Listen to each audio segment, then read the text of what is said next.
do we have GRC? This is a question that we all get asked.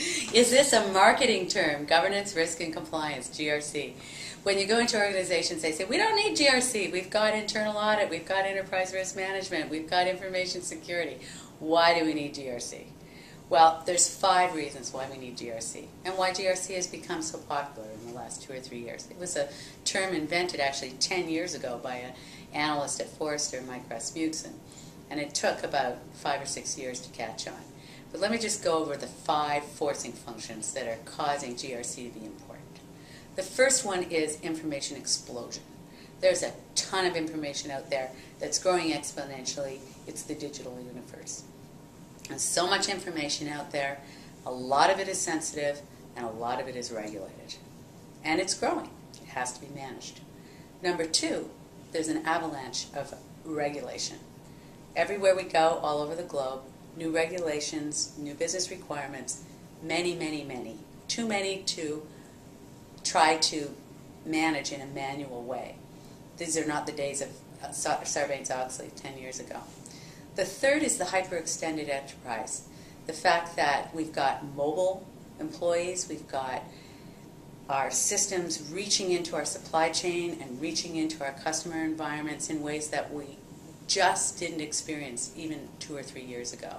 So we've got this incredibly networked ecosystem that is causing processes to become incredibly complex and very hard to manage and get a hold of.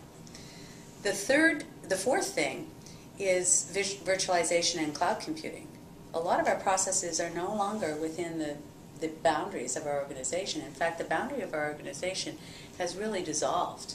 We have very porous organizations, and that's facilitated through this enablement technology of cloud computing.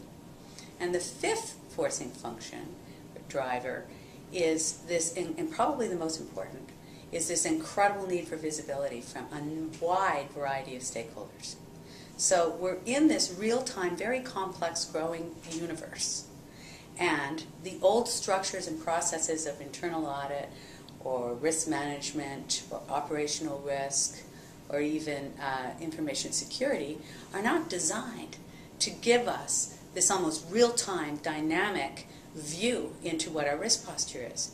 So GRC is like a net, an overlay on top of the operational fabric of an organization that sucks out all of the points of light of control states and risk and weaves them together in a fabric that everyone can have a view into.